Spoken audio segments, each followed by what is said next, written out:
Selamat pagi semuanya. Pada kesempatan kali ini, kami akan mempresentasikan materi tentang pengembangan organisasi. Tetapi sebelum itu, izin perkenalkan diri, saya Zahra Kamatunufus dengan NIM 2503879, lalu teman saya, Keisha Putri Ramadhani dengan NIM 2511396, Saya, Misha Pramisela Roman dengan NIM 2500335. Oke, sekarang langsung saja kita simak ke materi pertama. Perlunya pengembangan organisasi. Kita mulai dari pertanyaan mendasar. Mengapa sih organisasi ini perlu dikembangkan? Atau apa sih sebenarnya urgensi dari pengembangan organisasi ini? Nah, jawabannya sederhana. Dunia ini terus berubah. Nggak ada yang abadi kecuali perubahan itu sendiri. Organisasi pun sama seperti makhluk hidup. Pilihannya hanya dua, ingin adaptasi atau ingin tertinggal. Maka, organisasi harus mampu beradaptasi. Kalau enggak, dia akan tertinggal dan perlahan gugur dengan sendirinya. Perubahan ini bisa datang dari faktor eksternal ataupun dari internal. Dari eksternal sendiri, seperti persaingan, regulasi baru, atau perkembangan teknologi. Dan dari faktor internal sendiri, seperti perubahan sumber daya manusia ataupun sistem kerja. Dan yang perlu kita garis bawahi adalah keberhasilan pengembangan organisasi bukan semata soal mengubah struktur fisiknya saja, tetapi justru lebih kepada mengubah aspek manusianya. Karena manusialah sang eksekutor dalam pengembangan organisasi itu sendiri. Lalu setelah kita mengetahui urgensi dari pengembangan organisasi, apa sih sebenarnya yang dimaksud dengan pengembangan organisasi? Nah, secara sederhana, organizational development atau pengembangan organisasi adalah upaya untuk mengubah perilaku orang dan sistem organisasi agar bisa beradaptasi dengan perubahan lingkungan demi mencapai tujuan yang lebih baik. Organizational development atau OD ini memiliki 3 sasaran utama, yaitu yang pertama, mengubah sikap dan nilai. Maksudnya di sini adalah mengubah sikap dan nilai orang-orang dalam organisasi. Yang kedua, memodifikasi perilaku mereka atau orang-orang itu. Dan yang ketiga, mengubah struktur serta kebijakan organisasi. Tiganya ini harus berjalan beriringan, gak bisa dilakukan secara parsial, tetapi harus secara komprehensif. Namun, dalam praktiknya ini atau nyatanya ini, proses ini gak selalu berjalan mulus, karena seringkali si pegawai ini menolak perubahan. Mungkin sebagian dari kita pernah bertanya-tanya, mengapa sih si pegawai itu bisa nolak perubahan, padahal kan perubahan itu baik untuk kedepannya? Nah, jawabannya bisa jadi mereka takut harus belajar hal baru, khawatir penghasilannya menurun, atau sekedar merasa nyaman dengan cara kerja yang lama, jadi tidak mau beradaptasi dengan hal yang baru. Nah, disinilah peran manajer itu sangat krusial. Manajer ini harus mampu mengubah persepsi pegawai dan melibatkan mereka dalam proses perubahan, mengomunikasikan manfaatnya secara jelas, serta memberi pelatihan yang memadai kepada mereka, agar mereka ini bisa menerima perubahan secara perlahan.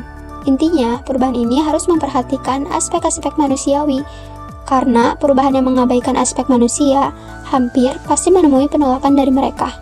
Lalu kita masuk ke bagian C, Organizational and Leadership Development, atau pengembangan organisasi dan pengembangan kepemimpinan. Apa sih kaitannya? Nyatanya, pengembangan organisasi ini tidak akan berjalan efektif tanpa kepemimpinan yang adaptif. Pemimpin ini berperan sebagai jembatan yang menghubungkan ketiga aspek tadi, nilai, perilaku, dan juga struktur organisasi. Pemimpin harus punya kapasitas untuk menggerakkan orang sesuai arah perubahan, dan yang terpenting, pemimpin juga harus adaptif terhadap dinamika lingkungan yang terus berkembang. Jadi kesimpulannya adalah organizational development yang efektif itu adalah yang menghasilkan perubahan nilai, perilaku, dan juga struktur yang dijalankan oleh pemimpin yang adaptif. Karena jika pemimpin tidak adaptif, maka perubahan akan sulit berhasil dan akan sulit dilakukan di tengah lingkungan yang terus berubah.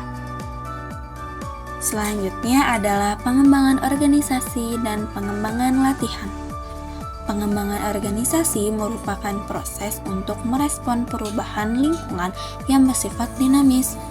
Dinamisasi lingkungan terjadi secara alamiah dan semakin cepat karena perkembangan teknologi informasi dalam organisasi. Perubahan ini memungkinkan berkembangnya sistem kerja dan sistem organisasi. Perubahan sistem organisasi seperti perubahan kurikulum berbasis kompetensi pada tahun 2004 menjadi kurikulum tingkat satuan pendidikan atau KTSP pada tahun 2006 menuntut penyesuaian dalam pelaksanaan kerja di bidang pendidikan. Perubahan tersebut mengharuskan adanya pelatihan bagi guru, kepala sekolah, dan pengawas agar mampu menyesuaikan keterampilan dengan tuntutan baru organisasi. Selanjutnya, pengembangan organisasi dan penelitian tindakan. Pengembangan organisasi atau organizational development merupakan proses yang berlangsung terus-menerus untuk menyesuaikan organisasi dengan perubahan. Karena tidak semua manajer mengetahui cara terbaik dalam mengelola perubahan. Penelitian tindakan sering digunakan sebagai pendekatan intervensi dalam organizational development. Penelitian tindakan digunakan dalam pengembangan organisasi karena setiap organisasi memiliki kondisi yang berbeda, sehingga diperlukan pendekatan yang fleksibel dalam mengelola perubahan tersebut. Tahapan penelitian tindakan dalam pengembangan organisasi meliputi diagnosis masalah, pengumpulan data, analisis serta umpan balik data, dan tindakan untuk memecahkan masalah organisasi. Penelitian tindakan juga bersifat siklus berulang, di mana setiap tindakan terus diperbaiki berdasarkan hasil dan analisis sebelumnya. Selanjutnya adalah perbedaan organizational development dengan penelitian tindakan. Yang pertama, organizational development menekankan penggunaan ilmu perilaku terapan. OD sangat mengandalkan teori-teori psikologi, perilaku organisasi, dan ilmu sosial lainnya untuk mengubah sikap, nilai, dan perilaku orang dalam organisasi. Sedangkan action research atau penelitian tindakan tidak ada penekanan khusus dan dapat dilakukan di bidang manapun. Penelitian tindakan bersifat fleksibel seperti yang sudah tadi dijelaskan, bisa dilakukan di bidang pendidikan, kesehatan, bisnis, dan lain-lain, tanpa harus menggunakan teori perilaku secara khusus. Yang kedua, OD, penekanan dari pucuk pimpinan atau top down. Perubahan biasanya direncanakan dan diarahkan dari level atas atau pimpinan tertinggi. Sedangkan action research, penekanan pada level di mana masalah dirasakan, dimulai dari bawah yaitu dari orang atau unit langsung yang merasakan masalah tersebut. Yang ketiga, OD menekankan pengembangan menyeluruh seluruh organisasi, bukan hanya satu bagian. Sedangkan action research menyelesaikan persoalan spesifik pada level yang dirasakan, fokus pada masalah tertentu yang sedang terjadi, tidak harus mengubah seluruh organisasi. Nomor 4, organizational development menekankan pengembangan kesehatan organisasi. Tujuannya membuat organisasi menjadi lebih sehat, efektif, adaptif, dan berkinerja baik dalam jangka panjang. Action research menekankan kompetensi penelitian, lebih menekankan pada kemampuan melakukan penelitian, pengumpulan data, menganalisis, dan menyelesaikan masalah secara ilmiah. Nomor 5, pengembangan organisasi lebih peduli pada proses, sangat memperhatikan cara atau proses perubahan itu dilakukan, misalnya komunikasi, partisipasi karyawan, dan lain-lain. Kalau action research lebih peduli pada praksis, lebih fokus pada tindakan nyata dan hasil praktis yang ada di lapangan. Dan yang terakhir, organizational development menjaga dualitas antara konsultan luar dan organisasi. Biasanya melibatkan konsultan eksternal yang menjaga jarak agar tetap objektif. Sedangkan action research bekerja secara kemitraan menuju tujuan bersama. Kolaborasi yang sangat erat antara peneliti atau konsultan dengan anggota organisasi seperti tim kerja. Selanjutnya saya akan menjelaskan mengenai kreativitas dalam pengembangan organisasi. Kreativitas dalam pengembangan organisasi adalah kemampuan organisasi untuk mencari dan menerapkan cara-cara baru yang tepat dalam menghadapi perubahan agar organisasi tetap berjalan, berkembang, dan mampu mencapai tujuan. Nah, selanjutnya, perubahan lingkungan aturan atau kondisi organisasi seringkali menuntut organisasi untuk tidak terpaku pada cara lama. Karena itu, diperlukan kreativitas agar organisasi mampu beradaptasi dengan situasi baru. Nah, namun kreativitas yang dimaksud di sini bukan sekedar ide baru ya, melainkan solusi yang sesuai kebutuhan organisasi, dilakukan dengan bijak, mempertimbangkan aturan, serta sesuai kondisi dan karakter organisasi. Selanjutnya adalah strategi pengembangan organisasi.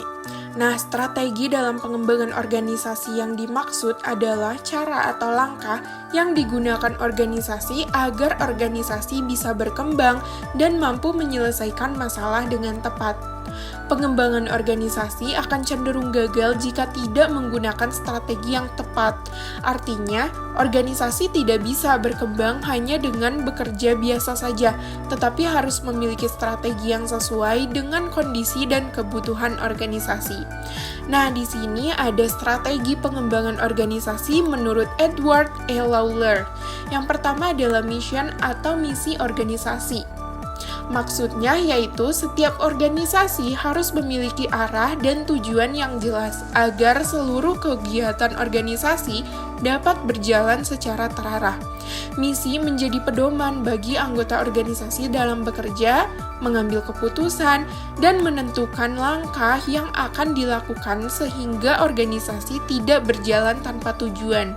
Yang kedua adalah kompetensi, yaitu kompetensi pegawai. Nah, setiap anggota atau pegawai dalam organisasi harus memiliki kemampuan, pengetahuan, dan keterampilan yang sesuai dengan tugasnya. Kompetensi yang baik akan membantu pekerjaan menjadi lebih efektif, meningkatkan kualitas kerja, serta memudahkan organisasi dalam mencapai tujuan yang telah ditetapkan. Dan yang ketiga adalah capability, yaitu kapasitas pegawai. Organisasi dan anggotanya harus memiliki kemampuan untuk menjalankan tugas dengan baik, serta mampu menyesuaikan diri terhadap berbagai perubahan dan tantangan. Kapasitas yang baik akan membuat organisasi lebih siap menghadapi masalah dan tetap mampu berkembang dalam berbagai kondisi. Yang keempat adalah environment, yaitu lingkungan organisasi. Organisasi tidak dapat berjalan sendiri tanpa memperhatikan kondisi lingkungan di sekitarnya. Organisasi harus mampu menyesuaikan diri dengan perkembangan zaman, aturan yang berlaku, serta kebutuhan masyarakat agar tetap relevan, diterima, dan mampu berkembang dengan baik. Selanjutnya, tantangan sekolah untuk mengembangkan organisasi. Sekolah sebagai organisasi pendidikan memiliki kesempatan untuk berkembang menjadi lebih baik. Perkembangan itu terlihat dari perubahan kategori sekolah, mulai dari SPM, SSN, RSBI, dan SBI. Maksudnya yaitu sekolah memiliki peluang untuk terus meningkatkan kualitas pendidikan dan organisasinya. Perkembangan terus dapat terlihat dari peningkatan kategori sekolah, mulai dari sekolah yang masih berada di bawah standar nasional hingga sekolah yang memiliki kualitas bertaraf internasional. Hal ini menunjukkan bahwa sekolah diharapkan terus berkembang baik dalam kualitas pembelajaran, sistem pendidikan, fasilitas, maupun kemampuan sumber daya manusianya. Tetapi, tantangan utamanya ada pada perubahan di dalam organisasi tersebut. Perubahan sekolah tidak cukup hanya mengganti status dan kategori sekolah saja, karena yang paling penting sebenarnya adalah perubahan di dalam organisasi sekolahnya, terutama yang pertama adalah perilaku gurunya. Jadi, guru memiliki peran penting kan dalam perkembangan sekolah sehingga dituntut untuk terus meningkatkan kualitas diri, baik dalam cara mengajar, berkomunikasi, maupun membimbing siswa. Guru juga perlu mampu menyesuaikan metode pembelajaran dengan perkembangan zaman, agar proses belajar menjadi lebih efektif dan menarik bagi siswa. Yang kedua adalah kepala sekolah. Nah, kepala sekolah ini merupakan pemimpin dari suatu organisasi. Kepala sekolah menjadi salah satu penentu keberhasilan organisasi sekolah karena memiliki tanggung jawab dalam memimpin, mengarahkan, dan mengelola sekolah. Kepala sekolah harus mampu menciptakan kerjasama yang baik, mengambil keputusan yang tepat, serta mendorong seluruh warga sekolah untuk terus berkembang. Yang ketiga ada dari pengawas. Nah, pengawas sekolah memiliki tugas untuk membantu dan membina sekolah agar kualitas pendidikan terus meningkat. Karena itu, pengawas tidak hanya berperan sebagai penilai saja, tetapi juga harus mampu memberikan arahan, solusi, dan dukungan dalam pengembangan organisasi sekolah. Dan yang keempat adalah seluruh warga sekolahnya. Perkembangan sekolah tidak dapat berjalan dengan baik tanpa dukungan seluruh warga sekolah. Guru, siswa, tenaga pendidikan, dan staf sekolah perlu memiliki kesadaran untuk bekerja sama, menjaga lingkungan sekolah, serta mendukung setiap perubahan yang bertujuan meningkatkan kualitas sekolah. Nah, oleh karena itu, pengembangan organisasi sekolah yang berhasil harus dilakukan secara menyeluruh dan komprehensif. Artinya, pengembangan sekolah tidak bisa dilakukan hanya pada satu bagian saja, tetapi harus melibatkan seluruh aspek yang ada di dalam organisasi sekolah tersebut. Perubahan perlu dilakukan secara bersama-sama agar perkembangan sekolah dapat berjalan lebih efektif dan memberikan hasil yang maksimal. Perubahan tersebut harus menyentuh pada yang pertama adalah misi sekolah. Nah, misi sekolah ini adalah menjadi pedoman utama dalam menentukan arah dan tujuan sekolah. Dengan misi yang jelas, seluruh kegiatan dan program sekolah dapat berjalan lebih terarah dan sesuai dengan tujuan pendidikan yang ingin dicapai. Yang kedua adalah kompetensi, yaitu kemampuan guru dan tenaga sekolah. Nah, guru dan tenaga sekolah di sini perlu terus meningkatkan kemampuan, pengetahuan, dan keterampilan agar mampu menjalankan tugas dengan baik. Kompetensi yang baik akan membantu meningkatkan kualitas pembelajaran dan pelayanan di sekolah. Yang ketiga adalah kapasitas. Kapasitas di sini merupakan kemampuan sekolah menghadapi perubahan. Nah, sekolah harus memiliki kemampuan untuk menyesuaikan diri terhadap berbagai perubahan, seperti perkembangan teknologi, perubahan sistem pendidikan, maupun tantangan lainnya. Nah, kapasitas yang baik membuat sekolah lebih siap menghadapi situasi baru. Dan yang keempat adalah lingkungan sekolah.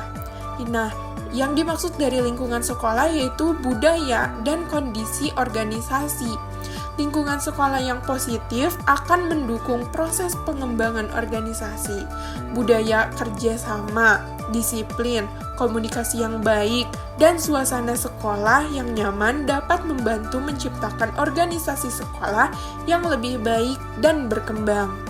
Nah, dari ketiga materi tersebut dapat dipahami bahwa sebuah organisasi perlu memiliki kreativitas, strategi yang tepat, serta kemampuan untuk terus berkembang agar mampu menghadapi perubahan dan mencapai tujuan organisasi dengan baik.